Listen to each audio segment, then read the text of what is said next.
She's like, no, I'm not. And then we've got, you've got a guest, and her name is Jada. Jada Is she in? no, I'm gonna reach out. Sorry, I was on my computer, but I gotta get a mic for my computer because. No, you're good. You're totally fine. That works fine. Bree, tell me in the chat if you are you declining my offer or if you are coming up. So Bree and Quentin, along with two other Oregon students, we've kind of come together, and we're now a little forced to be. Oh, she declined. Rude. Jada's here. Sorry. Jada's here? Yes. There we go. Jada, I'm bringing you up. We're psyched to have you here. So just real quick. So Bree, hi Bree. Hi. And Quentin, and we've got Adian and Liam. There we go. Adian's name. Sorry, I hate it. I can never remember it. They're all from Oregon. And then we got Jada, who Quentin knows, and Jada is an expert. I'm going to give you an expert title of DSCR loans. And so here's the deal, Jada. Like the second Quentin said, like, "Hey, do you want me to bring her on?" I'm like, "Okay, this will help a ton." Explain these DSCR loans to everybody on a fourth grade level. Okay. Okay, it's yours. Take it over. All right. Sounds good. I could do that. So DSCR loans are essentially long-term loans, like a conventional loan, 30 to 40-year loans. And to how they're different from a conventional loan is to qualify for a conventional, the lender will look at your FICO score, your personal income, are you making enough money to be paying this property? A DSCR loan is looking at your FICO, yes, but they're not looking at your personal income at all. So they're going to qualify the income portion of this loan based off of the rental income of the property rather than your personal income. So that's the main gist and difference of a DSCR loan and a conventional loan, which is great because if you're a full-time real estate investor, if you don't have a job, if all these different things, if you can't qualify for a conventional, you might think you're SOL'd, but you're not, because you don't have to provide tax returns. You don't have to provide pay stubs for DSCR loans. It's really just, hey, is your FICO good? Awesome. Does the property cash flow or at least break even? And if it does, then you should be good. Okay, but we need a down payment, correct? Yes. So you can use a DSCR loan in two different ways. You can use it to purchase a property and to refinance a property. And so, yes, that's also correct. It's not like a VA loan where you're going to get like 100%. Generally, the what's called loan to value, which is essentially saying, hey, if the value of this property is $100,000, we're going to give you 80% loan to value.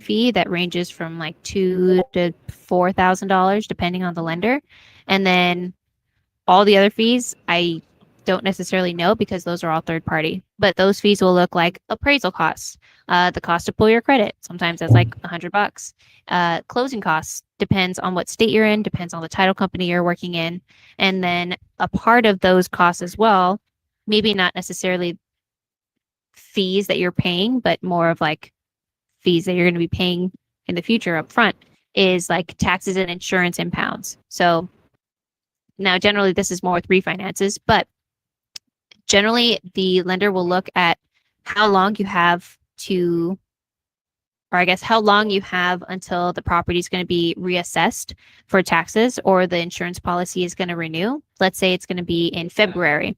That means that we have 4 months of you paying monthly payments to the taxes and insurance to be until they're renewed. Now, when you're closing with a DSCR loan, let's say it's a refinance, for example, just because it's easier. Instead of waiting and paying those 4 months, the lender is going to have you pay all of these upfront at closing. So it's not necessarily an additional fee, but it's just taking what you're going to pay anyways and putting it up to the front. So Yeah, that's a part of the fees. it's money you're gonna owe anyhow, but Yeah. you get it out of the way early. Yeah, exactly. And then you're also going to be paying for 12 months worth of insurance as well up front. And that's so that not only do you have the next 4 months paid from the insurance, but the lender wants to make sure that the property is always insured. So it's like the next 4 months and the year. And then as you're paying the monthly payments, that's for the next year. Yeah, so those are like the general fees. No, that's really good advice because everybody goes, oh, I'll just DSCR that, and it's like they think it's a magical loan that is just based on the property, what the property's bringing in, and at its core, that is true, but there's a ton of other costs that come into play, and so you're usually coming in for about 25-30%, right, up front in what it's going to cost just because you're paying all those extra the taxes, the insurance, all that stuff. Okay, cool. Exactly. And so qualifying for that is literally just your FICO. There's some other stuff. Generally, for Like most what? people that I'm assuming are on here are American. So if you're a citizen, you're also qualified. But yeah, so like the general qualifications in terms of FICO is going to be 600 is the very minimum. If you have a 680 score and above, you're way ahead of the game there. Like that's where you want to be. Okay. At 680, you're not really going to get penalized on the LTV. If your credit score is lower than that, lenders may accept you, but you're just going to get a hit on the LTV and on the interest rate. Okay, and describe what LTV is. The loan to So value. the LTV, thank you. Yeah, so it's the loan to value. So let's say again for that example, you're purchasing a property. The value of the property is $100,000. Is 80%. So that means that the loan that they're giving you is 80% of the value, which means that they're giving you $80,000. So you would have to come in with 20%. Let's say your FICO score is 660 or even 650. They're going to say, hey, you have a really low FICO score. We're not going to give you 80% loan to value. We're going to give you 70 or 60. And so now you have to come up with more money out of pocket because if they're at 60% LTV, now you owe 40% as a down payment instead. So good. Your credit score matters. Yeah, no, that's super good because I think in these kind of situations like these kind of discords and stuff, everybody kind of throws that around like it's kind of a done deal, but it's all based on if you have a terrible FICO, you're going to pay for it. I mean, it's not like you don't get any bonus. Let me throw it out to questions too. Anybody in the chat, if you guys have questions, throw them out as we're going along here, because is there prepayment penalties on DSCR loans? That's a good question. Yes, that is a good question. There are. There's always an option to buy the prepayment penalties out. So you can do that. But generally, I see between like 3 to 5 years. And what those are and what those look like is prepayment penalty period means that for a certain period of time, like I said, usually 3 to 5 years, if you repay the loan, and if you pay off the loan, the lender is going to charge you a certain percentage of the loan amount. And that is because they want to make sure they're getting their interest. So if you look at like an amortization calculator, we have a DSCR calculator. I'd be glad to give it out as well. But if you look at how much a lender is getting in their interest for 30 years, it can be like $100,000 or more. It's crazy. That's why people want to lend money. So that means that if you get this loan, let's say you get it, you have a great interest rate, it's 5%, 6%, and then you pay the loan off in the next year, they're not getting those 30 years of interest. They're only getting a year. And so that's why they'll usually have these prepayment penalty periods. So usually the starting rate is like 5% that you'll pay per year. So like, let's say if you have a 5-year prepay penalty period and it's tiered, it'll start at 5% of the loan amount for the first year, and then 4% of the loan amount for the second year, then 3% for the next year, 2% for the next year, 1% for the fifth year. And then after that, you're fine. And you don't have to pay any kind of fees or penalties for paying off the loan. Perfect. And that's why, guys, loans are front loaded. The interest you're paying first. That's why you'll see on the amortization calculator, and whatever you have, yeah, just share it in the chat. What you'll see on the amortization calculator is like 95% of your first year, 2 years is interest. And it's that the lenders want to make sure they're making their money. If for some reason you win the lottery, like a year into your loan and you can pay it off, they're going to make sure that they get their money. So it's not as easy as, it's not a free loan because your property cash flows. It's still got some, it's still kind of expensive. So, and it's also, that's the loan game. So the fact that you can get in it easier is great. Okay. So like, Quentin, you guys, when you find a property, the four of you, this is going to be a situation where you would want to get a DSCR loan. And so as much as let's say you find a property, $200,000, and it's when we talk loan to value, it's all determined on the appraisal that you get. So as much as we do ARVs, that has nothing to do with anything, because we're just doing comps, and we're doing a full appraisal has to come through with an appraiser that is, that is qualified and can do those. And when the appraiser goes and looks at the property, he doesn't talk to anybody.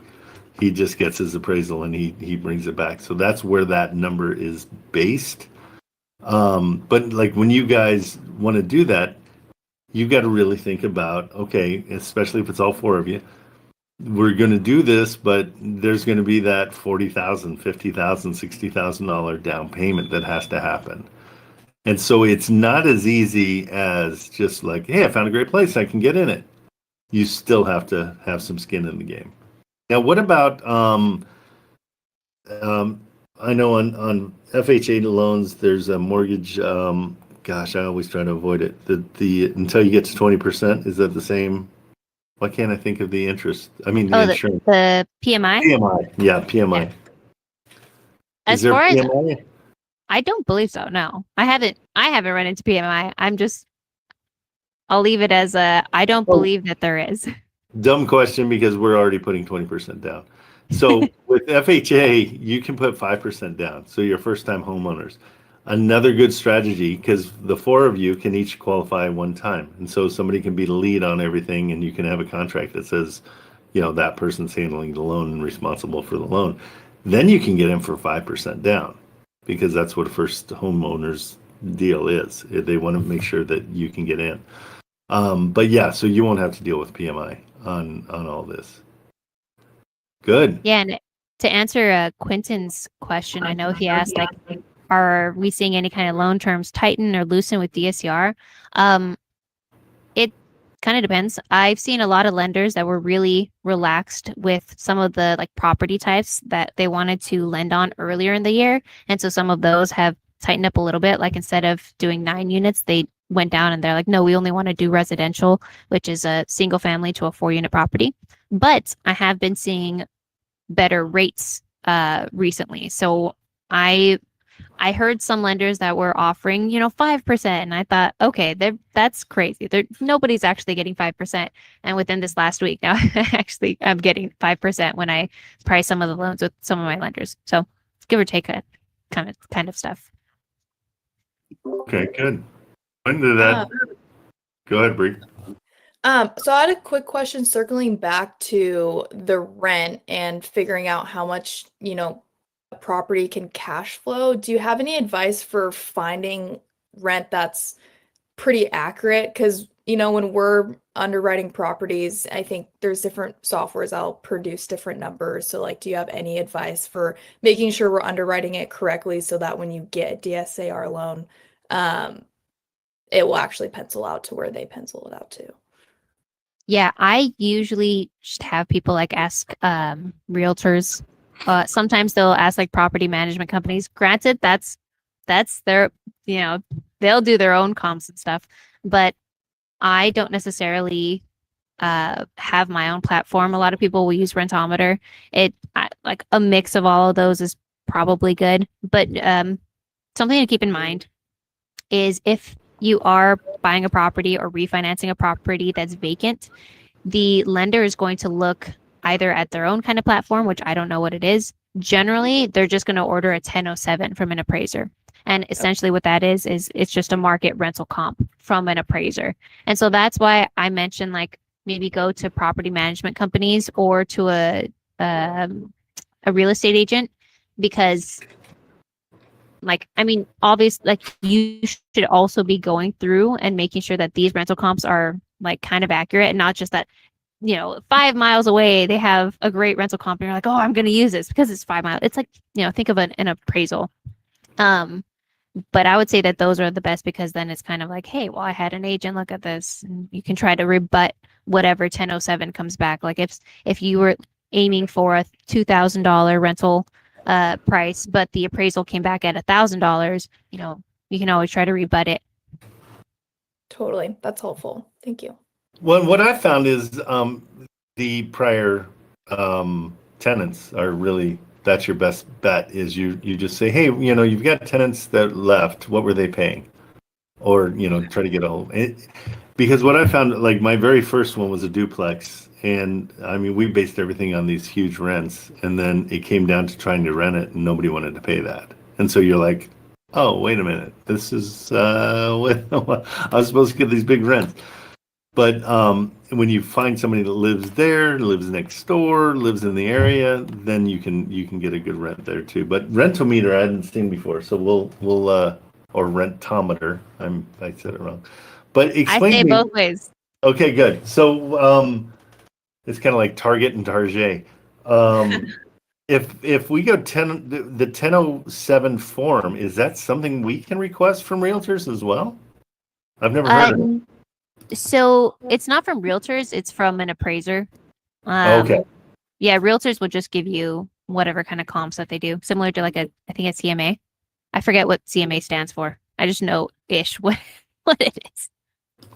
CMA meaning what is that? CMA? I think it's like the value of the property.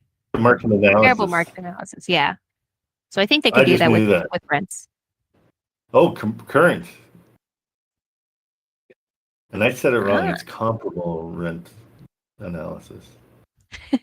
My pet peeve is people that call them comparables. I'm like, nope, they're comparables. Okay, so cool. So that 1007 form, I'd never heard of that, and so that's something that we would get from the appraisal. Yes. So it usually comes with the appraisal, but the lender will be the one that's ordering the appraisal and the 1007. So that is also something to keep in mind. Like, don't spend your money on getting an appraiser out there because the lenders aren't going to use it. Right. Yeah. No, it's got to be, and it's very strict. It's very independent. It's very, a lot of times, and the reason this is all the way it is in 2008, they were giving away money for doing nothing. And so you could get a loan just for batting your eyes. And so that's why, I don't know if, is it Wolf of Wall Street that's all based on that, or The Big Short? The Big Short. One of those movies is based on it. Great movie to watch, just so you can understand what all that stuff means. But yeah, so now they're super tight on all those kind of loans and everything. That's really important. Okay, so now how do we, let's say I've got a property. How do we get a hold of you so you can be our girl? Yeah. Well, one, I think I finally changed my Discord name. I didn't know how to do it for the longest time, but I changed it so that it has my name and my phone number. I'm also going to put my phone number on here. Okay. But I would recommend phone number rather than trying to Discord DM me because I forget Discord exists. Yep, we all do sometimes. Let me ask you too, what was your Discord name before? Were you a gamer? Was it like Puff Panda 402? Yeah, it was like one of those. I made it in high school. We were playing League of Legends. That's Don't so judge good. me. What was it? No, it's something with like a sailor, like Nope. Sailor something, like Sailor Moon kind of thing with my friends, Nope. and it's just You know embarrassing. exactly what it is, and you won't tell. I know what it is. I'm not going to say it, but Sailor Okay, well, something. Hey, so everybody, there's no reason to call her for a DSCR loan. There's no chance unless she tells us her gamer tag. Okay, No. come on, throw it out. No, I will not give Okay. in to peer pressure. I didn't do it in high school. I won't That's do it not now. peer pressure. That's business pressure right there. It's like, if you guys want to call her. Okay, so the big thing is we're going to try to figure out her gamer tag. That's the most important part of this whole discussion. Yeah. No, I love it. I'm trying to find if there's none in here right now, but there's some that come up that are so good, and they're so dumb because you did do it when you were 12. And you're like, They're "That was so cool." dumb. Mine was you talking to me. That was mine. It was UTLKN, the number 2 me from Taxi Driver. I thought it was so cool. You talking to me? Talking to You me? talking to me? Are you talking to me? So That's good. That's Okay. a good one. well, good. And so, guys, any other questions? Like, throw them out right now. This is such a good opportunity because when you're in getting a loan, they're not going to give you any of these answers. Okay, they're gonna make you feel dumb. They don't mean to, but it's one of those things where they've got all the answers and they know what they're doing. And when you get into a loan situation, it is not. I mean, it is scary because you get a stack. I don't know if I have one here, but you get a stack of papers afterwards that you're like, "What did I just sign? What is going on? How did this all just happen?" And so, ask these questions. Yeah, all loans, not most loans, but all loans are front loaded with interest. There's nobody out there in the loan world that is excited to hand over money to you for free. So they are charging you. Know that that's going to be part of the deal. You've got to figure that into your cost of maintenance. That's part of the 20%. The loan, just the loan itself, is going to cost you money. And so, and I mean, do you have an amortization calculator that you use, Jada? It's my own. I just Okay. had my boyfriend, who's a software guy, just create it. But it's like a really easy Google sheet. So it's like a DSCR calculator. And right next to it has an amortization schedule. So you could just scroll down and see all of it. And then it'll also show you, the total interest that was created and such. But yeah, you Okay. can look up the mortgage calculator. Yeah, all you have to do is Google it. And there's on calculator.net, there's an amortization calculator. It's a simple one. So let's look at it real quick just so you guys understand. Most loans are 30 years, so let's call it. And let's look at the percentage. So Jada, what you don't know is we do a lot of what we do is creative financing. And so we try to get in and take people's over, right? Nice. Also, we like to do seller financing. In seller financing for what we do, we never mention an interest rate. Okay, and so defaults to 0. So, guys, the money you're saving, let's call it a $300,000 loan. All right, that's your whole loan, 30 years. And let's say it's a competitive rate of like 7.5, which is what's going on kind of now if you've got bad credit. So let's calculate that. Your payment is right here, it's $2,000. But more importantly, check out your interest.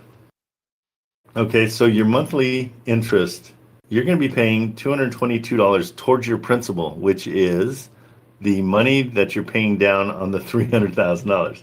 So, hey, congratulations, you're now down to $299,777. You just spent $1,800, $1,900 in interest. And you're going to do that for a long time. Do you see that? So you really, end of year 5, you knocked it down to $1,700 in interest. Okay? And so that's why when people say we want cash, that's why they want cash. I think it's year 10 is when you start breaking even. No, not even that. Year 18, is it? Jeez Louise, look at this, guys. I mean, it's insane. So when here we go. This is when you start. It's the end of year 20. You start paying as much interest as you are principal. Okay. Understanding that as a loan is so important because there's money that is being spent that you're not even thinking about because it's just part of your loan. Okay. Okay. Do we have anybody else have I any? got a question. Yep. Go. I was thinking, so I know obviously I think everybody in here is looking to acquire their own properties, but also I feel like a majority of us are looking to wholesale as well. For somebody who's looking to wholesale a property and they're like, oh, a DSCR loan might be a good exit strategy on this. This might be a little redundant, but what are like the key points do you think that you'd prepare to show to like an end buyer of like, hey, you can totally get this under a great DSCR and here's why? Oh, that's an interesting question. Well, He's so smart, that Quentin. I swear. I know. Look at him. Good blush. Well, one thing, I don't know if it's necessarily like a pro for the end buyer, but something for everybody to keep in mind is these typically take about 30 days to close. So throwing that out there for everybody. They're not like a hard money loan or a private money loan where you can just close like ASAP. Something that is nice with DSCRs is, like I was saying earlier, a lot of them are in like the 6% range as well. Again, these are they're dependent on the actual borrower and their FICO and their experience. So the better that their FICO is and the more experience they have, which means the more rentals that they own, the better their loan terms are going to get. So it's kind of difficult to just like have some sort of like, hey, DSCR loan for 6.5%, because it really depends. But I mean, one thing that I would say the best kind of pro is just like, hey, you don't need to have a mortgage, a W-2, or you don't need tax returns or pay stubs. You know, you can just buy it with a DSCR. With a DSCR loan, I have a DSCR broker, Jada, that can help you at least look through the numbers. And then also for me, while I love doing these loans, and I think that they're great, I know that they're not always going to be the best option for people. So I'm not going to try to push this on to people. Like, I do want people to have the calculator, mainly so that they know if this is going to work for DSCR or not. I've had plenty of people that were going to do a DSCR, and then the appraisal came back a little low, and the rental, especially the rental amounts, were low. And so now the DSCR ratio was off. So instead of being 1-to-1, which means that they're breaking even, it was going to negatively cash flow. So they're looking at like, okay, well, maybe we'll just do a sub-2 instead and, you know, try to negotiate with the seller better. So those are things that I do want to bring up to people, not just try to like sell what I can. Well, thank you. That's what I'd say. Thank you. Solid. No, that's super good. Hey guys, that's an interesting thing too. The percentage rates, and I just was playing with this. We looked at when I said 7.5, and the monthly interest was 1875. These are numbers that you're in the middle of when you're doing your loan that are just kind of being thrown out. It's like, hey, well, we can, knock off a point and get it down to 6, but it's substantial. I mean, it's like now we're at $1,500 in interest. You're saving $300 a month. So like when we get our zeros out there, like when we get the seller finance at 0, it's insane how much money you're saving, because over the annual on that was what, 17 per year. It doesn't even add it up. So but oh yeah, here it is. Total interest is $347,000 on a $300,000 loan. You're paying double. But if you do 0, you're paying $300,000. And so that's why those seller finance deals are so delicious. Everybody wants them because you're not paying the interest. And so it's why they're delicious. It's why they're hard to do. Okay. Mm-hmm. So, but the DSCR, if you've got a monster of a cash flow going, you kind of don't care. You're like, well, I'm still cash flowing. So, I've got, my $1,000 I'm making each month, and I'm building equity in this house, and it's going up in value as well. So that's why we're doing.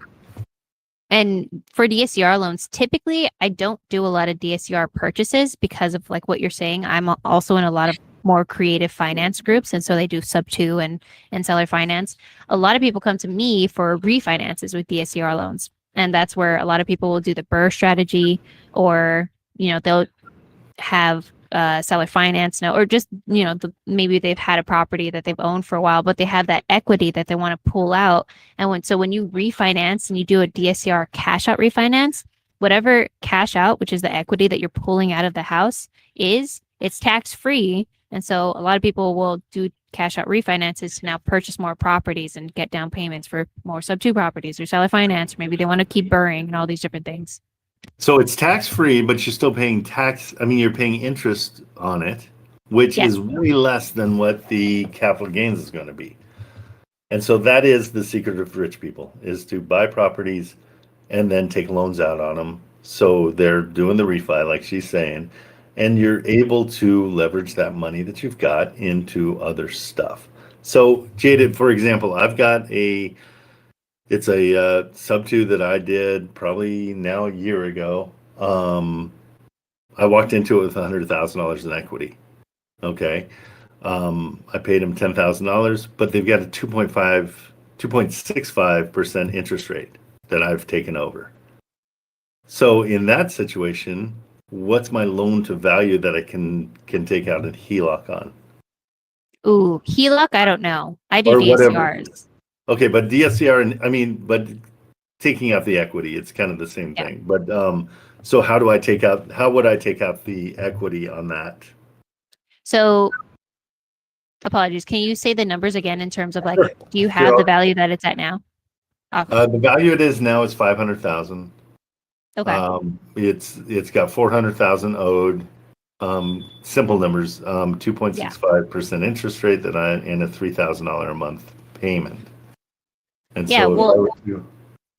I would say to be conservative, you can probably get like 75% LTV. Okay. But that's on 375. Right, that's on that 100,000 that we're talking, the LTV, right? Oh, no. So the LTV is the loan to the value of the house. So even though you have a good amount, let's say 75% of 500 is 375. So that maybe wouldn't work. 80% of 500,000 is 400,000. So that probably wouldn't work. If you really want to take out that equity, either a HELOC or a second position DSCR loan is available. Okay. They're pretty much similar in terms of interest rates. So I don't know. I haven't done enough second position DSCR loans to actually make a good case for it, but it is a case for it. Actually, no. Here we go. Sorry, real quick. Good case for second position DSCR loans is HELOCs are really difficult to get if they're for investment properties. People can get HELOCs on their primary, but let's say you don't have a primary, you don't have equity on your primary. That's where a second position DSCR loan can come in because it's based off the property. Granted, though, the interest rate is going to be higher. It's going to be closer to hard money terms, 9 to 11%. If you really want that equity, you got it. Okay, so kind of a rule of thumb is once you have 50% paid off on your house, what percentage of the house needs to be paid off before you should explore a DSCR second position loan on an investment property? I would probably gear people more towards just going for a full DSCR cash out refinance. The only reason why I brought up the second position is just because the max LTV that we can do for a DSCR loan, like a refinance, is 80%. And that's depending on a couple of factors. And 80% was how much you owed. So you can't really do a cash out refinance. Right. So yeah, I would say if you're there, if you owe 80% of the value, then maybe look into a second position DSCR. But if you owe, less than 80%, if it's 75%, 70%, 65, 60%, all the way down, you're just getting more equity that you can actually pull out. So again, I would say rule of thumb, think that DSCR lenders can give you 75% of the LTV. Okay. So, in that situation, $100,000 in equity is not anything great because it's hard to get it without paying a lot of money. Yeah. Okay, good. No, that's a great thing to know. So you know that, that's why I beg you guys to get these deals, really, really, really good deals. because that kind of stuff is super important. And that's another reason that it's not very valuable to a seller, the equity they have, because it's funny money. I mean, it's there, but there's really no way to access it except for when they sell, that we give them, some kind of a down payment that they can use. So that's a great thing to use when you're talking to a seller about taking over their loan. Makes sense? Good stuff, Jada. Thank you so much. This was Thank you great. for having me. Absolutely. Yeah, go for it. Oh, I was just going to thank Quentin for bringing me on and telling me about you, because he's like, oh, I know this great guy, Trent, and he does all these things, and he teaches a lot of people, and he live streams and stuff. So this is really fun. I'm so glad that I know about you and your community, Trent. Thank you. Yeah, come by anytime, because this is, and I can tell just by the reactions of people in the chat and everything. This is something that is, there's so many things in our business that are thrown out there. Like, oh, there's, just get a DSCR loan, or, oh yeah, just get that under Section 8. That's my favorite.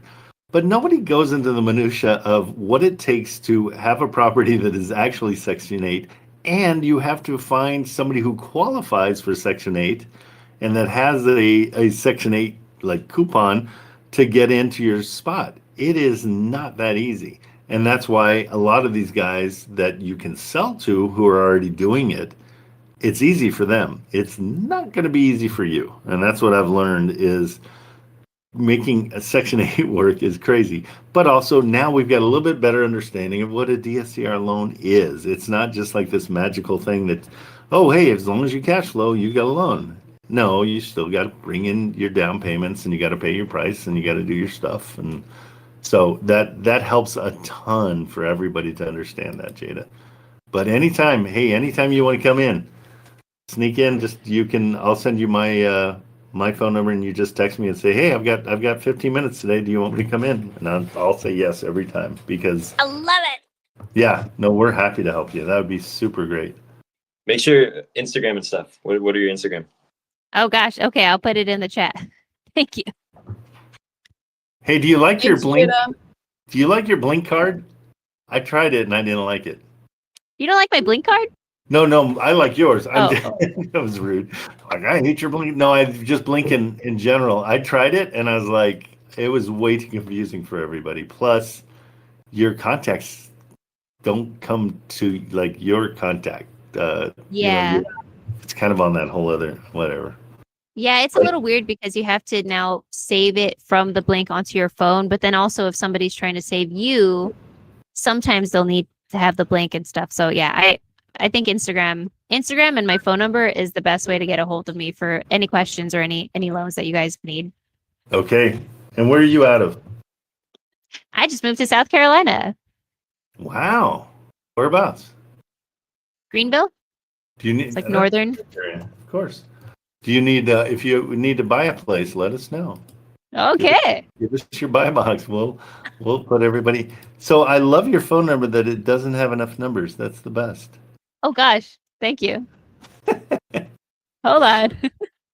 My boyfriend actually does purchase properties. So if you got, wait, no, it does have enough numbers. What are you talking about? Not on your DSCR 626. Oh, it doesn't. Oh no. So don't you tell me nothing there, girl. I can see 9 numbers. Now I have to figure out how to change this. Well, just get rid of one of those lines. Or get your boyfriend to do it, because he seems like he's so smart. Whatever. Oh, he is. Thank you. I'll tell him.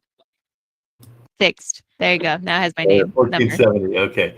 So guys, grab her number, because she does have a boyfriend, but she does have loans. So that's great. I meant to say he can be a buyer. He's buying he can be a buyer. Oh, okay, good. Well, yeah, we love retail buyers that can send us, where they want to live, and we can start searching for houses for them. So that's always fun.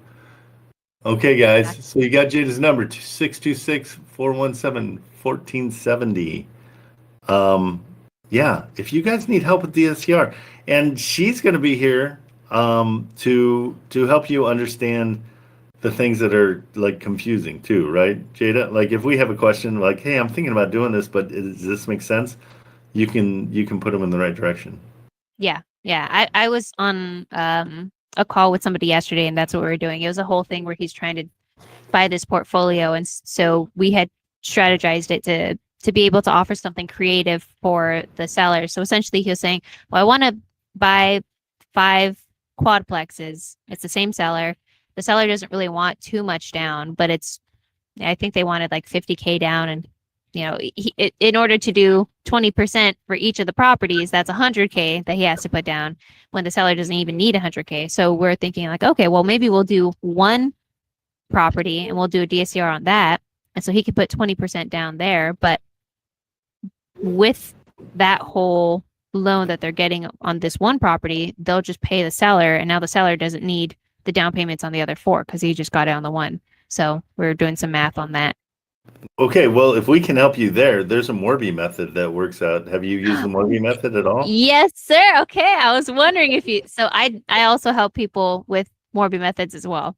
Okay, you're coming back because that's. We want to hear more about Morby method, or if you want to do it now, we've got plenty of time. But the Morby method is something that's incredibly confusing to me because, and a lot of mortgage guys, a lot of mortgage brokers will tell you it's illegal. And so I don't want to go into anything that I'm just like, well, somebody said something about it and it's bad. But there's also equity stacking that is also people are talking about with an LLC that's in the mix of the Morby method. So there's all these like mumbo jumbo things that are very confusing to everybody. So if you want to throw out what the Morby method is, how it works and why it's advantageous, I would think that this is perfect. Because you can make a nice down payment for somebody. That's usually the case, correct? So I'm not a fan of telling everybody that everyone should do Morby methods, especially if you're new to real estate. Yeah. I won't even do Morby methods for people that are new. So I always tell them like, hey, if you want to do this, get somebody else. Essentially, Morby method. Why is that? So it's because with a Morby method, you're pretty much over leveraging yourself as you buy the property because you're getting 2 loans on the property. You're getting a DSCR loan, and essentially with a Morby method, you're bringing on a partner. Some people will say they're bringing on a transactional lender. I'm saying partner. You can't just have a lender come in for your down payment. But you have like, let's say 80% DSCR loan, 80% loan to value.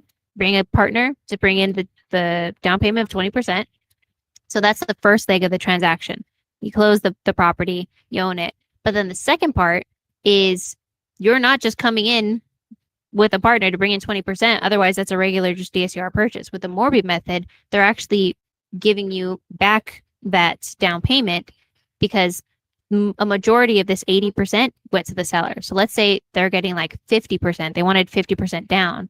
That's where they're getting it from that DSCR loan. And then the rest of the money that they're not getting back, they're actually creating that's where they're seller financing, or that's where we're doing seller financing. So the seller will return those funds to us and to your partner and carry that note. And so that's what you're paying. So not only are you paying a DSCR loan, but you're paying the seller finance note as well. And a lot of times people like that because like I said earlier, let's say the seller just wants 50% down. Well, you got an 80% loan. So you can have that 30% and you can keep that and you get front loaded with money. Again, immediately over leveraged. You want to make sure that your cash flow is great. And like people that are new generally don't do that. So, but I do have a couple people that I know that also have their own kind of like, I don't know about communities, but they do like underwriting calls and they'll go over like Morby methods and actually calculate, okay, these are the actual numbers that you'll be looking at. And the people that I work with that do a lot of these, they are very strict as well on the funds that they're getting back. They're like, okay, a portion of this is going to go into reserves. Like this is not going to be touched. And then the rest of this will be for investing. So yes. I still feel the same way. It just seems, and you explaining that they're over leveraged is probably the most important part of the entire thing. If you want to be a savvy investor, you've got to make sure every single one of your deals is not and Burr is the same way. Burr is where you're like, oh, I'm going to be borrowing against this to this, and then I am not a huge fan of that kind of investing. I'm a big fan of investing slowly and building, and you get your equity, and then you move. I'm not a fan into over leveraging that quickly because it just doesn't seem prudent. And I think you agree with me. Is that? Yep. I mean, you're saying if you're an investor and you have $100 million in the bank, do this all day long, because but you've got to have the backup. Mm-hmm. Yeah, I work with a few investors that were wiped out during 2008, 2009 because they didn't know how to run their numbers, and they were definitely over leveraged. And so that is something that I'm a fan of BRRRRs, because I do the refinances, but definitely what you're saying, like, you do not want to be over leveraged. And I'm not going to give people 80% refinances if their interest rate is going to be really high, like 8% or whatever it may be. And like, if they're trying to do Airbnb on a property and they're like, no, it's fine. I just want to get the highest leverage I can. Like, okay, but what if you can't do Airbnb? Is this even going to cash flow as a long-term rent? Because if it's not going to cash flow as a long-term rent, just don't do it. That's like way too risky. Yeah. Don't be risky. Don't be risky. It's the long-term money is the safe money, 100%. Great. Good stuff, Jada. Thank you. You're way smarter Thanks for than having me. Quentin was saying. Quentin said, I'm not sure she's too smart, but it's rude. Yeah. He laughed. That's kind of his thing. It's kind of his thing. What's my thing? Pointing out what you say? Like, that's what you said it. Pathological. Pathological. You're on my list, Quentin. You just got on the list, boy. What did I do? All the things you said about her, I thought that was horrible. But thank you for proving him wrong. That's amazing. Thank you for having me, everybody. I see the friend request, so I'll be adding you guys. Yeah, please do. And yeah, come by anytime. Seriously, like having somebody that can speak the numbers but also not speak over everybody's head is huge, because it is something that can be simple. And once you see like an amortization is going and why I'm paying that much every month. And so, no, we really appreciate it. That was a great education. We really, really appreciate it. Yay. Well, I don't want to take up too much of your time. If anybody has any questions. Well, any other questions, guys, in the chat? See, like Alex just nailed it. He's like, I never knew this. And I'm like, that's what I like about. Okay, Muhammad wants you to be a friend. You're going to get friends here. Muhammad's trustworthy. I like Muhammad. Alex is trustworthy. You can just don't be friends with Quentin because he's lying to you all the time. It's just rude. Stealing words, man. No, sorry. I thought you were off. I thought you went away, but nope. I don't know if you do this, but I know Cam was wondering if we could use one of their properties for an example for a DSCR. Sure. Yeah, let's throw it out there. Cam, want me to bring you up? This is Kim Cam. That's what I call her. So we never know. She's Cam or Kim. Kim or Cam. Call them. Them, they. You're awesome. There we go. Yeah, what's your property? My property, I called this man like a week ago, I think, a week and a half ago, and he has actually 2 properties. But his condition is like, I'm gonna sell you the other one if you sell me this one. He's an old man, he wants to retire. And I'm looking for the address. Give me the address real quick. Should I put it on the group chat? Should I send it to you? I'm gonna put it on the group chat. It's already on contract. So Yeah, we're gonna look it up anyways. So it's kind of. Yeah. All right, let's check it out. And you've got it under contract. Yeah. How much? 185. Okay, good. And he has another property next to it that he's going to give me for 150. But if I sell this one first. Oh, and he knows you're wholesaling. I was just talking with him and he just like mentioned that he has a house next to it. He's like, I'll give you 150 for it. And I am like, okay, yes. But first, let me see this. And I did an upfront agreement. If this house sells, we can proceed next year, because he mentioned something about taxes and I just want to like cover his necessities because there's like not cover his necessities, but his wants. So it can be like a good relationship, and maybe he can recommend to more people. Good. That he No, knows. it sounds like he could be a mentor for you too. Oh, it's a nice house too. Look at that. Okay. Solid. It's not good. It's not in pieces. And what are the rents? Do you know what the rents are? He has one person that is renting for 15, and I saw on like Zillow rent estimator that you can rent that area around 2,000 because it's very close to Ottawa Hills. Ottawa Hills is like this bougie. Okay. So we're always taking the lower rent. Mhm. Okay. And so right now we know, so at his asking price, and you got it for what? 185? Yeah. Okay, 185, 1,500. We know that's not going to cash flow, right? Yeah. So why are we interested in this when you're losing 500 a month? I was checking before calling him. I check on like the estimator before checking on him, and I was like, okay. And one of the deals is like at the end of the purchase of the house, we're gonna decide if we want to keep the renter or we like let him go because it's a month-to-month lease. Okay. So were you basing everything on the 2,000? Stop Which you're not supposed to be Use doing, these 'cause 5 we always phrases want to make instead. sure we pick whatever Here the are lowest 5 possible rent is. Accurate Because it numbers. doesn't even cash flow at $2,000. Mhm. Okay. So what we need to do, we need to get this price down to probably 150 if we're talking the $2,000. That'll cash flow a little bit, but not a ton. So keep in mind, you want to sell this to somebody else. Mhm. This is not very interesting to sell to somebody else. Nobody's going to want it. Okay. The This is reason cash they flow. would want it is it's 215 and you got it for 115. Okay. And you're like, well, that's a ridiculous amount, but that's going to sell. Did it seriously not go anywhere? It still doesn't cash flow that much? That's not true. What am I doing wrong? I got something in there wrong. Mhm. That's not true. Right? Let me just see. That only cash flows $99 a month? I don't think so. It was cash flowing. Before it was Bad. better. Like, I don't know. Yeah, what it we was did. better. Well, here's the 2,000 a month. Okay, calculator's broken. Something's wrong because that's not changing anything. Let me just refresh. Hold on. Sorry, guys. I'm going to get rid of all these. I think the bottom line, though, I know that's just because we're constantly showing everything. I get so many open that I don't know what I'm doing.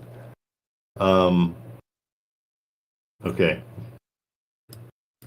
Let's try this again. So yeah, if 1,500 is that's your cash flow. I mean, that's your rents. So don't ever go above what, because people always say, well, it is going to be possibly, if everything's cleaned up and it's beautiful. Like, no, we're planning for worst case scenario. Okay, Mhm. cash, 215, 1,500 a month. Okay, at his offer price, he's negative 705.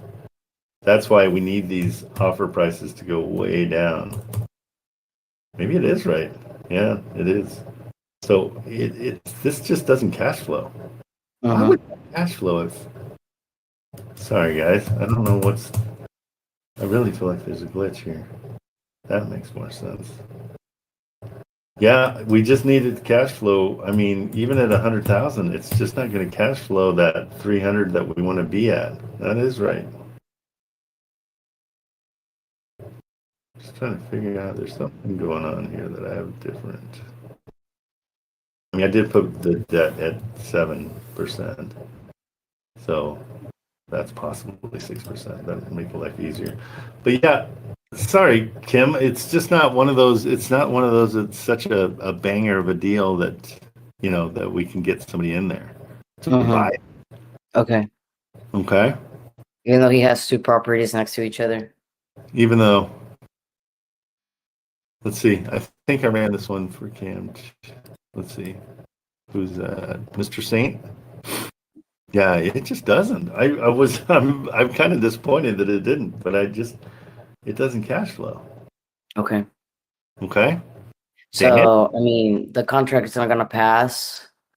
Yeah. So what you want to do? Make sure you cancel the contract and just say, keep in mind our inspection period is inspecting not only the property but the deal. And so you just inspected the deal part of it, and you're like, ooh, I kind of made a mistake. It doesn't really cash flow, and just send. You have to make sure you send an email that says, hey, I want to cancel the contract.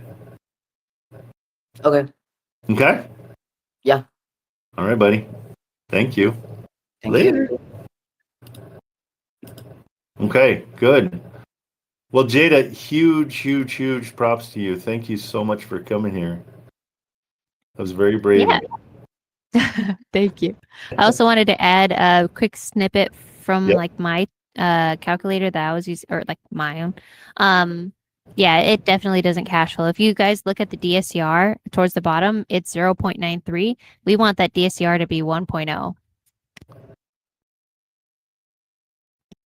Perfect. Hey, this is a simpler calculator than most. I like it. Thank you. Your boyfriend did a great job. Yeah, he did. I'll let him know. Yeah, no, this is nice and simple because it gives you your LTV. Can you share that calculator with us? Yeah, I'll share it again. So, I don't know if I could share it. Oh, did you put it up in the? Yeah, it's something up we a can little. use, or is it a Google one that you have to make a copy? So I don't Yeah. want to. You guys, make a copy of this, right? So we're not. Oh, good. Okay, you've got it already handled because you're smart. I see what you're doing. Marketing. She's brilliant. The team. So smart. Okay, good. So there it is, guys. That DSCR will help a ton when you're trying to figure out your loans too. Perfect.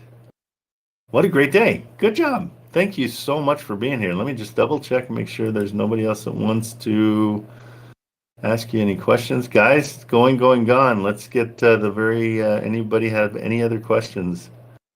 Just put them in the chat. We'll bring up Mr. Saint. All right, Jada. I think you eased everybody's mind. Mr. Saint? Mr. Saint, did you have a question?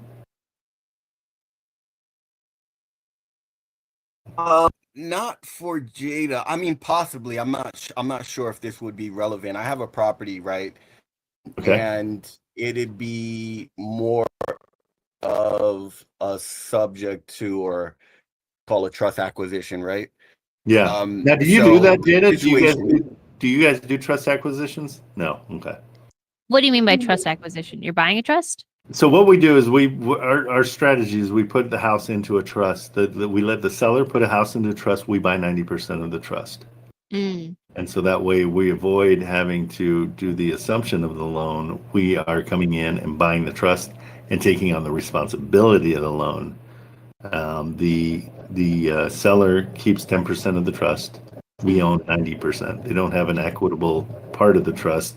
Their only job in that trust is to keep the mortgage.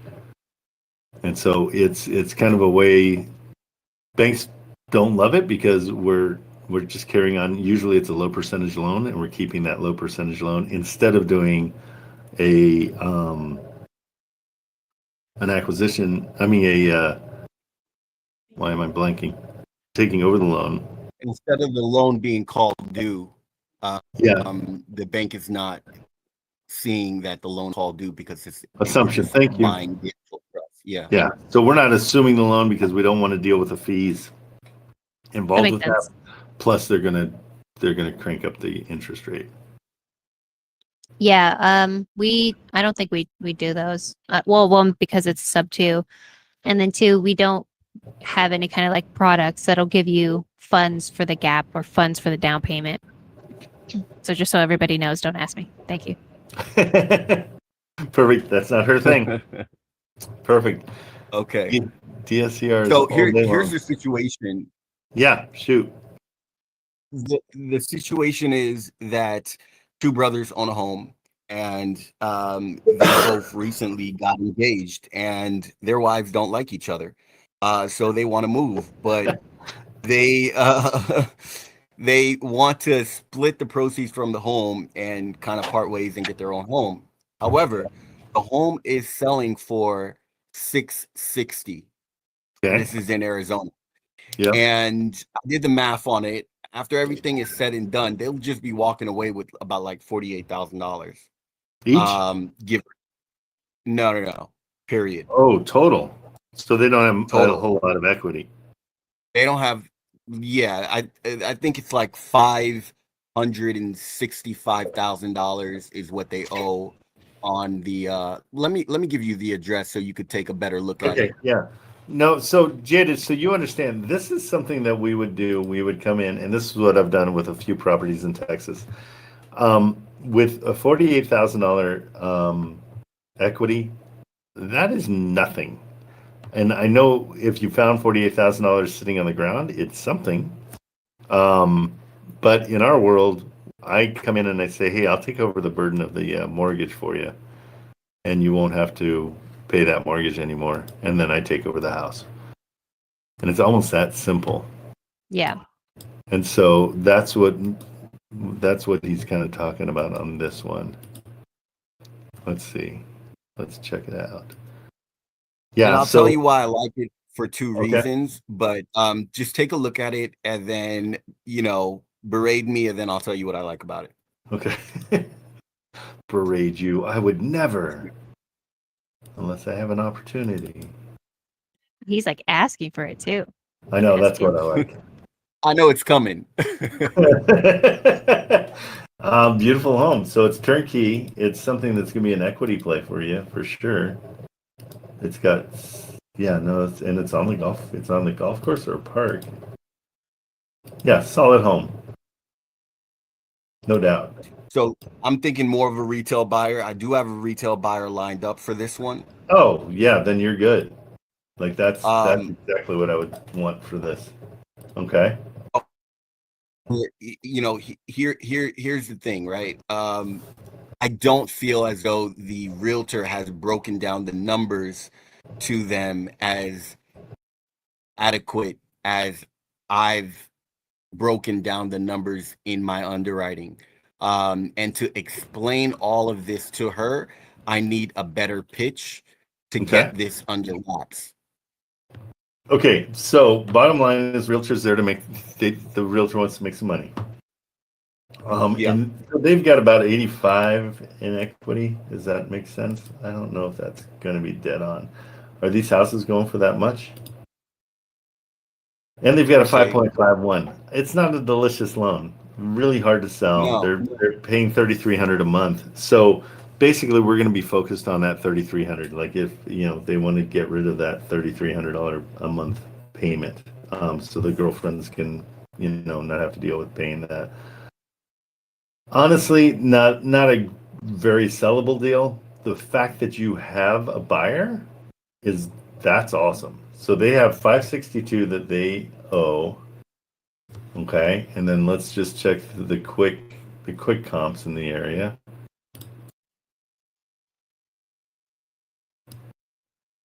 The quick comps are going to say that this is not worth what they think it is. Hold on, Zillow. Come on, Zillow.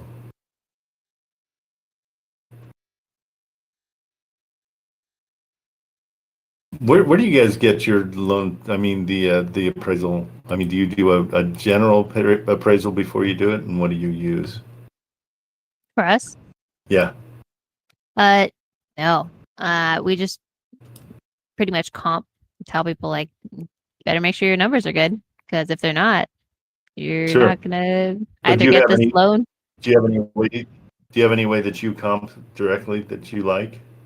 I usually just use Zillow. I found that it's relatively adequate, unless it's like a non-disclosure state like Texas. Then it just gets annoying, and I ask like people that have access to the MLS for help. So what I do, I mean, what is this next to them? Jeez Louise, there's some major. major industrial thing next to you. So that right there knocks down the loan. I mean the value in that neighborhood just on its own. You can see just a neighborhood away, they've got more in the sixes. They're asking 625. Look at all the numbers here. They're all in the fives, like 540. And again, this isn't scientific, and this is just to get an idea. But one sold for 550. They're asking $75,000 more. This one did sell for 625, 675, 660. So those support their price.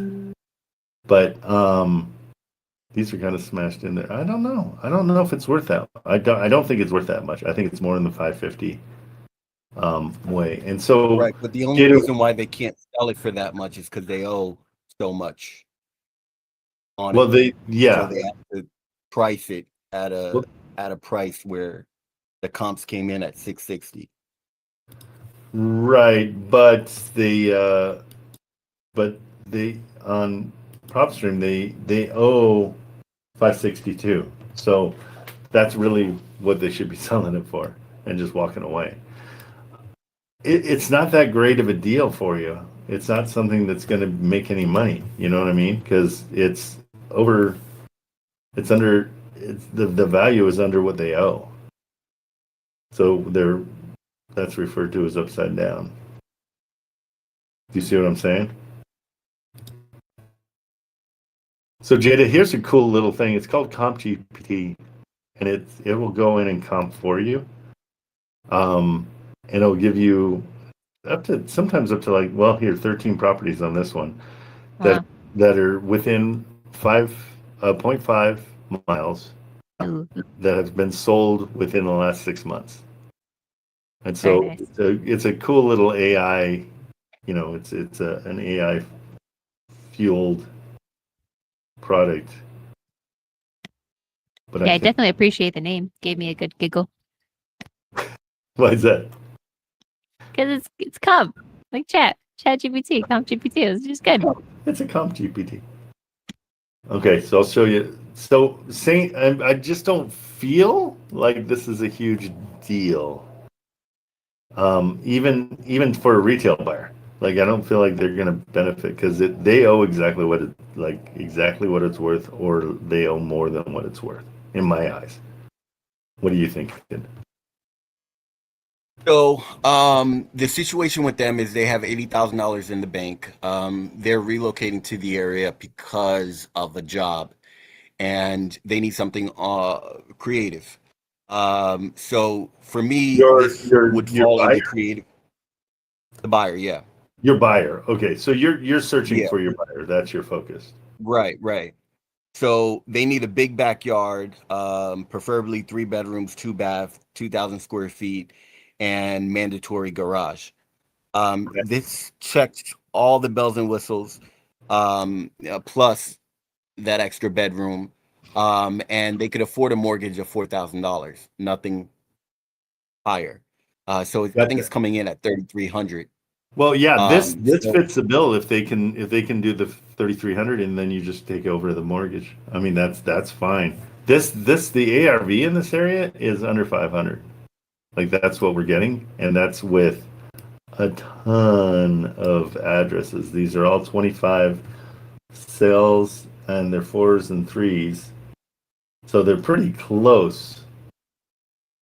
That's why I'm saying I feel like that house, they would be going into it with owing more than it's worth. You know what I mean? But if they can handle that $3,000 a month, like if that's what they want for the monthly, that's going to satisfy what they want. So in that sense, I'd do that.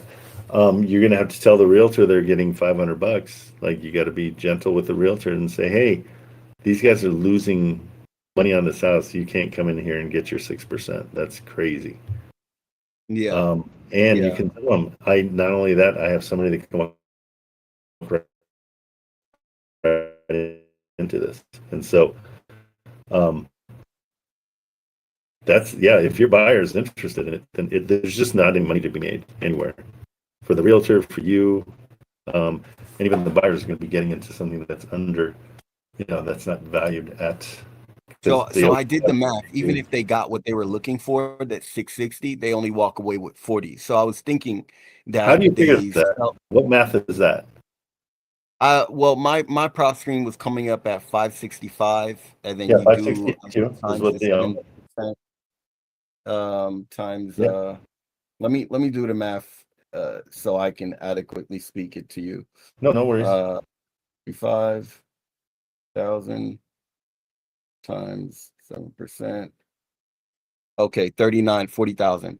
So 565, and I did times 7%, which gave it What's the 7%? 40,000. I'm sorry. What is the 7%? The 7% will like, Or or your closing costs? 0.93. Yeah, closing costs, Okay. etc. Gotcha. Yeah, that's about like $40,000. Then plus 40, which I had it around like $600,000 is what I was going to offer them, but at their asking price they would make 48,000. You are not offering them 600,000 on this. No chance. Here, real quick. Sorry. Hey, Jada, if you want to blast, I mean, you're good. Thank you so much for all your. I don't want to keep you from anything else. I appreciate it. Well, this was interesting to listen to. So thank you all for having me. I have a couple calls I got to head out to, but thank you. I'll be back. Okay. Thanks, sometime. Jada. Anytime. You are welcome anytime. Okay. Thank you, sir. Okay. See you guys. Bree, if you want to, do you want to blast too? You're on I do mute. have to hop off, but Okay. thank you. This has to been hear. super great. Okay, buddy. See you Take soon. care. See ya. Bye. Okay. Okay, Saint. Yeah. And Quentin already, I think he's out, so I'll just pop him out. Okay, so do you let's work on this one together, guys. In the chat too, let's all chime in because tell me if I'm wrong. I don't feel like you've got a house that's 562. Comp says it's worth, and I did it on the low end on purpose, but Comp is saying that it's worth 492. So they're upside down. There's no real chance. I mean, unless they find somebody that's a sucker, that they're going to sell it for even close to what they're asking for. Because they're asking 660. And it's comping out at I'm sorry, my numbers are going out of my head. 492. It comes, let's call it comping at 500 and they want 660. I don't see it happening. But the only saving grace is you bringing in somebody that is willing to pay the $3,300 each month and just take over the loan, which would be spectacular for that person who gets that, because they'll walk in with it basically what it's worth at its value. They're getting a 5.51, but they're not qualifying for anything, and they don't have to do a down payment. So what I would suggest to the seller is talk to the How realtor. do I pitch this to the realtor? Okay, so you talk to the realtor and say, hey, I've done my numbers. These guys are not going to, they're over leveraged. They don't have, they don't have any equity in this house. I know PropStream is saying it does, the 85,000 here, if we just went with that, but we got to go with the reality, and it's looking at that neighborhood. Everything was in the 500s. And so it's worth exactly probably 562. Like that's probably what it's worth. And so you tell the realtor, I can get this one off your hands. I'd be more than happy to pay you $500, and you'll get that from your buyers. To just have you let this listing go and let me take it over, and we'll put it into a trust and take it over the responsibility of the mortgage. But again, but they want to move, so don't offer them anything to move. The sellers. No, there's no money here. Where do you see any money that is? I mean, if your buyers want to be nice and throw them money, that's silly, but they can. What would You know you what I say mean? the offer would be? 20K, 10K Oh, each. wait, and it has an HOA. Yeah, so the HOA doesn't matter as much in this situation because we have a retail buyer that doesn't care about doing an Airbnb or trying to rent the property. So the HOA would shut that down potentially, but an HOA for these guys, the retail buyers, if they're okay with it, then I think it's cool. Okay, so KH has got my back on this one. Okay. Yeah, so this is the finessing of it. This is the problem solving that we do. Okay, this is the hey, I really respect the fact that you think your house is worth that much. It is beautiful. It is so nice, but our problem is it's not worth that right now. They want to move out, so they can move out, and then that's the boyfriends and girlfriends that live together. They all live in the same house. Yeah, the two brothers and their two misses. What a mistake. Yeah, but I mean that's you just say, hey guys, you gotta What a mistake. yeah, exactly. Like what are you thinking? No, but the deal is you've got to just say when you guys are ready to face reality, I'll be here. I've got somebody that would like to take over your loan, and you guys can walk away. It'll make your life 10 times easier. It's a beautiful house, but come on, guys, you overspent for it. It hasn't gone up in that area. It's Arizona, so they're just not worth that much. I mean, like literally looking at the this, you've got 567. This one's 635. This one's sold for 625. It's possible, but I wouldn't want to get into this house. I just see too many that are way below that price. Granted, it has a pool. Maybe that's why it helps. Like this guy's bigger lot, all that stuff. But then you got this one, 550, no pool. So the pool is probably what's going to pull a little bit more money. But in general, I mean, your neighbors are 512 and 567, and your pool's not that spectacular, right? Where are they? They're 625. They're this one, right?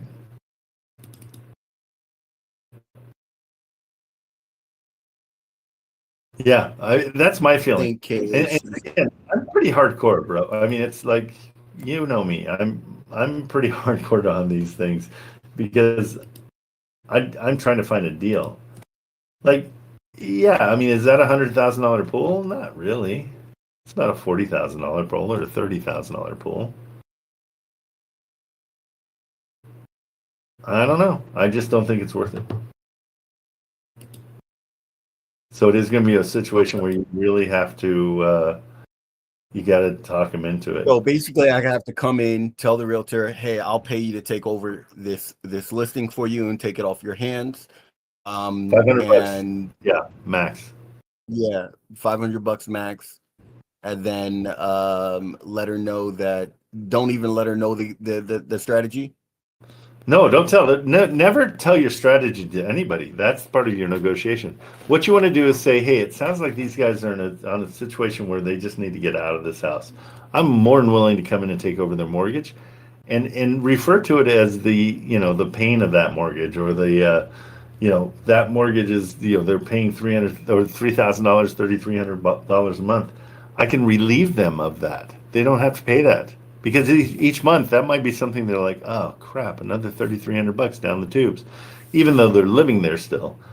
You're going to be the guy that comes in and saves the day. I can come in and take that over. There's not going to be nobody's going to make any money on this. The new owners are going to come in and take over it because they're looking for a loan that's right around that price.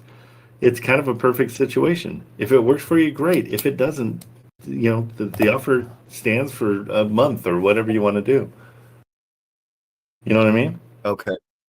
That's how I would approach it. I mean, it's the problem solving part of our business.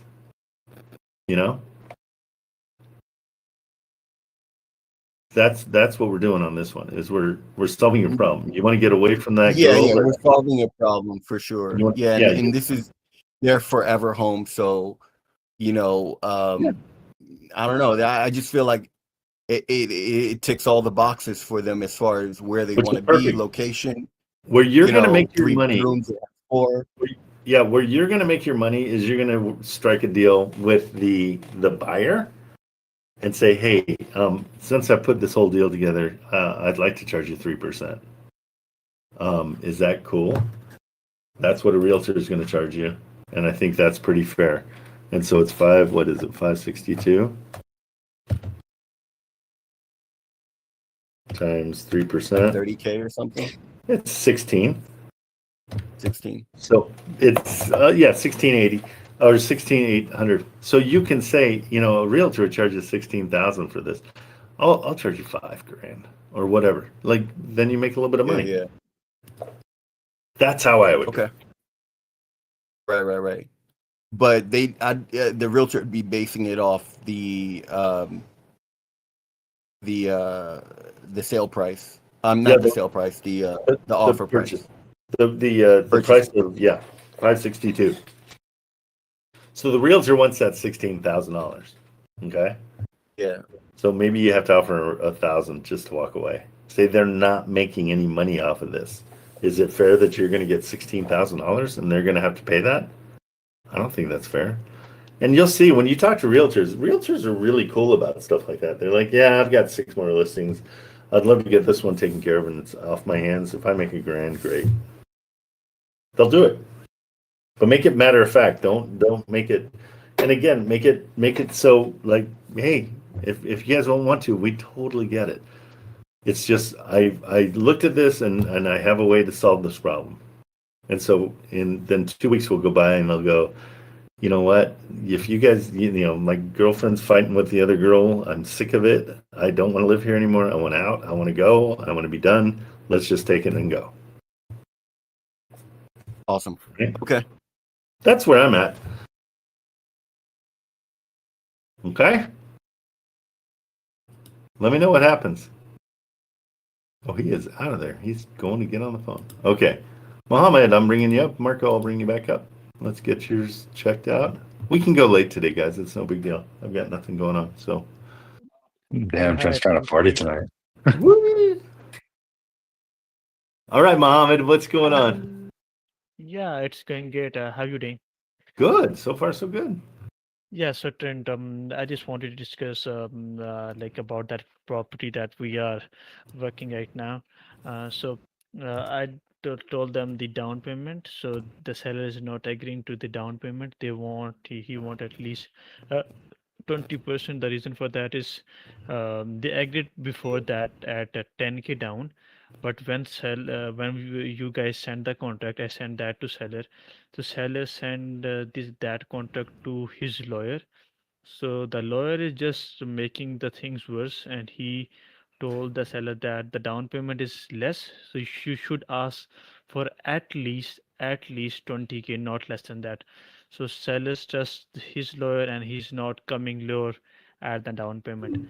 Okay. Then Well, just tell them that like this is what we're offering. We don't need the negotiation. The lawyer doesn't really matter to us at all. We can't buy it otherwise. Like we're not going to pay that much more. Yeah, so then you told me you checked the comps in that area. So you said that offer them 85K maximum as a cash offer. So I offered them 80K instead of 85. So after doing a negotiation, so we agreed at $82,500 as a cash offer. So the seller, can you please make that contract, or your team, so we can send that to the seller and we can sign up this contract this property as soon as possible. Yeah. Send me all the information. Can you fill out that form again and then just change what has changed? Okay, I will do that right now. Perfect. And also, Trent, I'm working on another property. It's in Cleveland, Texas, not Ohio. I'm sending you the in personal. Please do not show it to anybody. Okay. Yep. I'm just sending that to you right now. Just a second. Yeah. Let me shut off my screen. Okay, I'll stop sharing. Yeah. Yeah, I sent you the address in your chat. Can you please look at it? Got it. In Cleveland. All right.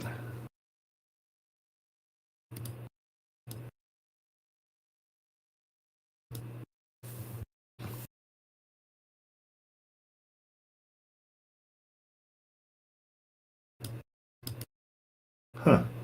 Is it on market or no? It's on market.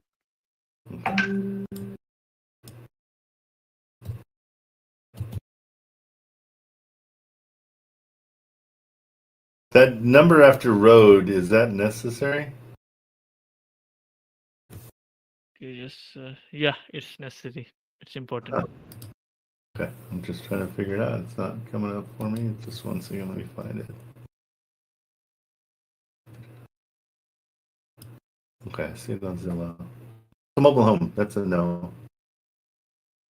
Yeah, we don't buy mobile homes. Do you see how it's skirting around there and the stairs that go up? That's a mobile home.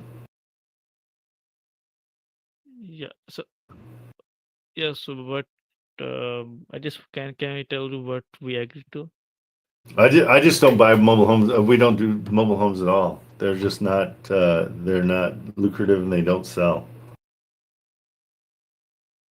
Okay, so no one buys those. People will. It's just not an investment property because it's they're sitting on a pad that you have to pay for monthly, usually $500 or $600. It's almost like an HOA. Like it's a crappy house on an HOA. It's just that is totally not anything you want to. So anytime you see a mobile home, just move on. Good. And that's a is single that wide on possible? top of it. Yeah. I'm saying that can it's possible that the seller pays for that, like the HOA that you just told me? Say Not it us. again. I'm saying that is it possible that sellers will be able to pay that HOA that you told, not us or our buyer? Will No, that work? no, because it's sitting on a pad that is being rented. So a mobile home is just that. It's mobile. And so you can pull that and put it anywhere you want. And so it's sitting on a pad that somebody is renting out to them. And they're renting it out for like $500 a month. And so you would have to, if it's even if it's on its own piece of acreage and you own the land, I still don't like mobile homes. Mobile homes are very they fall apart. They are like they're not a great investment. They're a lot of I just don't deal with them. Okay, yeah. So Sorry. I wasn't aware of it. So No what we worries. agreed is that 15-year balloon period, 0% interest rate, 40% of the rental income. So this is what we agreed to, but I was unaware of like them about the mobile homes. Yeah, that's the thing is they have to rent a space to be on because they need they have to have utilities, and so they put it on a pad that has sewer and electric and water on that pad. So here, let me just see. I'm gonna look at it. There's probably a bunch of them. Yeah, look at all those. Those are all mobile homes, and so yeah, so you're paying for that pad. Um, you know, it's possible. It's possible it's not in a park, but regardless, mobile homes are just not a good investment, and so nobody wants to buy them. So they're hard to sell. Yeah, I get that. No problem. So Trent, I will be like filling that form again. The only problem is that there are two Marlins with the same name that DM'd me, so I don't know who is the right one. So Oh, can there's you two. please tell? What's their name? It's like the Marlin TKO Oh, property. So I'm oh, just my Maryland. Oh, there was yeah, two yeah, yeah. two of them sent it to you. Ye- Okay. Yes, I do not know which one is the real one. So can you please tell Marlene to send me the link form so I can fill that form again? Yep, she'll do it in the chat right now, or she'll send it to your DMs. just DM. That will be amazing. Okay, perfect. Yeah. All right, she's listening, and it's probably in there. She's super fast. Yeah. Okay, bro. Take it easy. Thank you for your time. You bet. See ya. Bye-bye. All right, Marco, what's going on? What do you got? All right, I'm sending you over a property right now. Kato. Keep it hidden. No, you don't have to. So this does have HVAC, like it's got to have a whole new HVAC in there. Okay. So it's a little bit on the heavier side of, Riyadh. yeah. So I wasn't sure if this is something worth going into. Let's see. I mean, again, anything, even if something needs a massive amount of rehab and you get it super You're not cheap. sharing your screen, by the way. Okay, yep. I'm going to close all this down and I'll bring it up. Thank you. I'm never doing it. I never. Hey, good job on your texting. I feel like you did well this time. Thank you. I don't understand it. Are you gonna make me feel bad and be like, yeah, Trent, I don't have hands. I told you that. Imagine. you're like, That'd be so funny. Like I I actually type with my toes, and you're just being really like, weird. I am typing with my elbows. You jerk.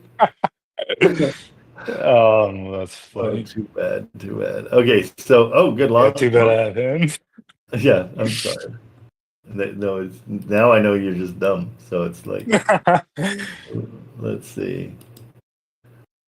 Okay, it needs some rehab. You're saying full HVAC? Yeah. Okay. And they don't have any idea how old the roof is. Okay. All right. And what'd you offer them? I haven't made the offer. I have them send me their email, and then I send them my offers. Perfect. Okay, they've been on for 238 days. Yes. What do we know as far as rents are probably $1,000? Roughly, yeah. Okay. Wouldn't give me an idea of how much people have offered, though. They did?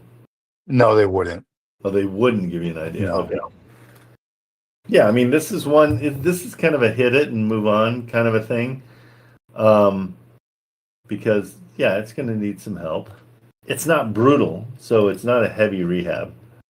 Do you have any other pictures, or is this all they gave you? That's all. Let's see what Oh, you can Zillow go has. to Zillow. Sometimes Zillow has more. Yeah, they've got 19. I don't know why they're not populating in.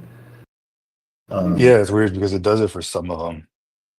I like what they did with the fireplace. What kind of fireplace? Like, let's just throw this in the middle of the room. Not horrible. I mean, it's bad, but it's Could be worse. Yeah, I mean, you're 30 grand all in on all this, depending on how bad the floors are.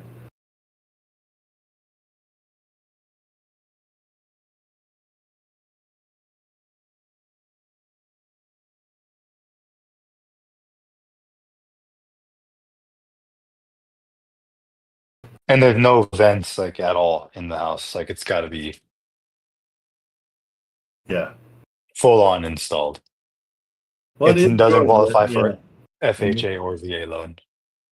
You can't qualify for any loans? No, Then come in. not FHA or VA. Just go massively low. Like, just do. What are you thinking? Oh, let me pull that property back up. Am I sharing my screen? I had a number in here. That's why I'm checking. Oh, I see what you're saying. Is their original price 116? Let me check your screen. 116, right? Yeah. On this one, I don't know, 50. You're nicer than me. How low are you gonna go? 20. All right, 40 here actually. 20. Now you're just trying to be cool. Yeah, no, I would go 20 on this and just say, yeah, I'm really sorry. It just does with the rent so low and the amount of work that it needs, and not knowing about if the roof is good or not. That's the best I can do. But we can always come in and give you your offer price. And then offer seller finance. Yep. So And we then got- for seller finance, okay, I just put the rehab in there. so 115. We're gonna say down payment is gonna be super low. Like let's tell them, Like 2%.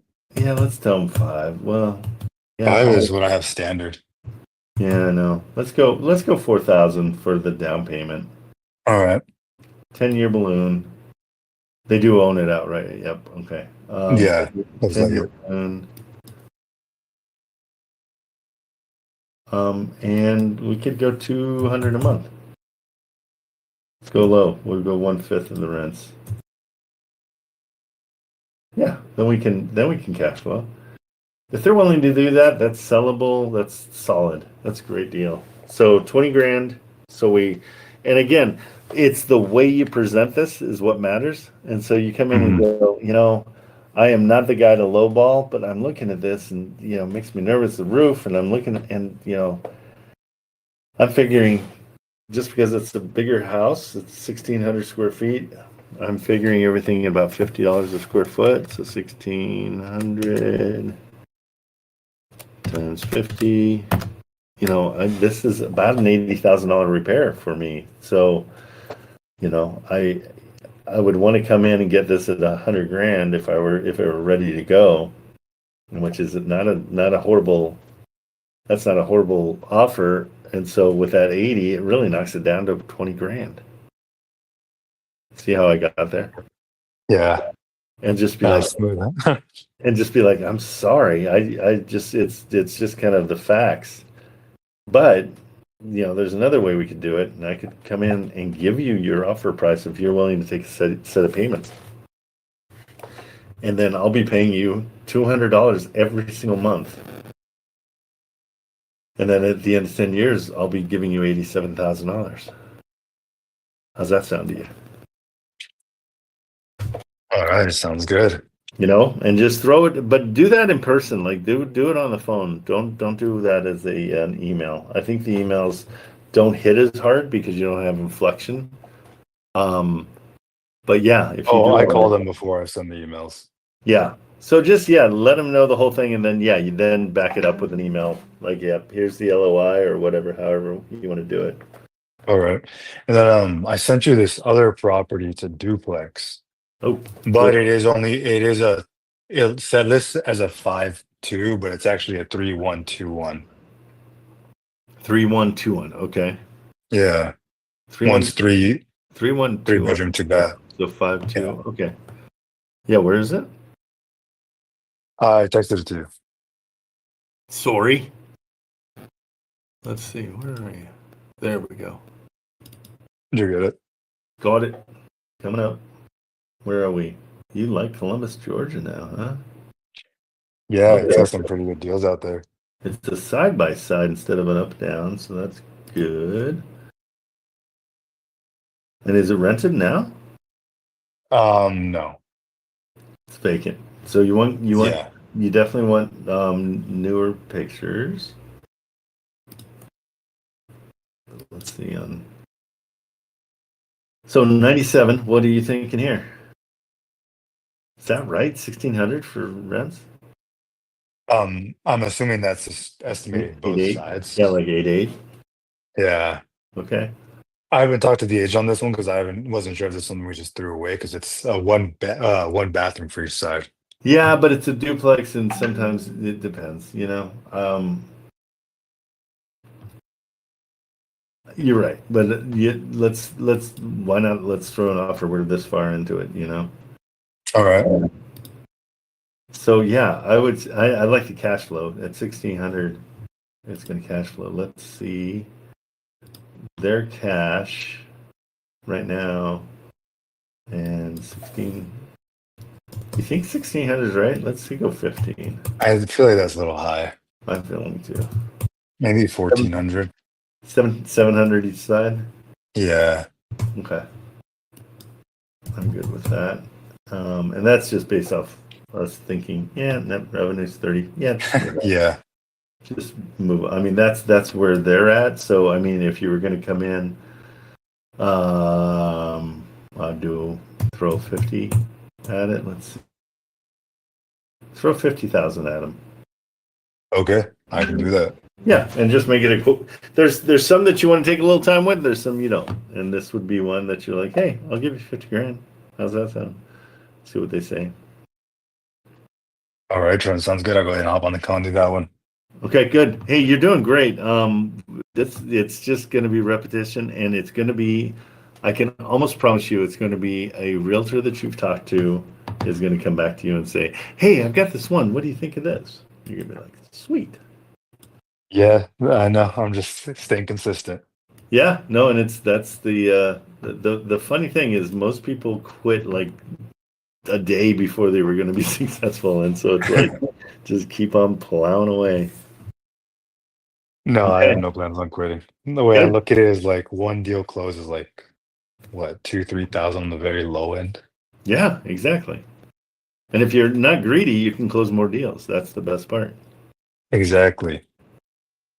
Good. Awesome, Trent. I'm going to go ahead and hop on the Excellent. call again. Okay, take it easy. All righty, Yep. guys. Well, we went a little over, but I think that was great information from Jada. Reach out to her. Don't ever feel bad about bothering somebody that has a service that you potentially need. If you've got a deal and you're like, I wonder what I could do with a DSCR in this sense, but understand that you're going to have to bring a lot of money to the table. This is not a DSCR loan is not something for the guy that's like, hey, I'm just getting started and I want to buy a place. This is you got to have some seed money. You got to get in there. Because there's a lot of other those little like the appraisal and the other fees get you wrapped up a little bit quick. So yeah, but that's why I say let's go get your wholesale deals, take your assignment fees, save them, and put them into a property. And that's going to make you way more money. So that'll be huge. All right, that's it for today. I will be back tomorrow morning at 8 a.m. We'll do this all over again. Okay, guys, see ya.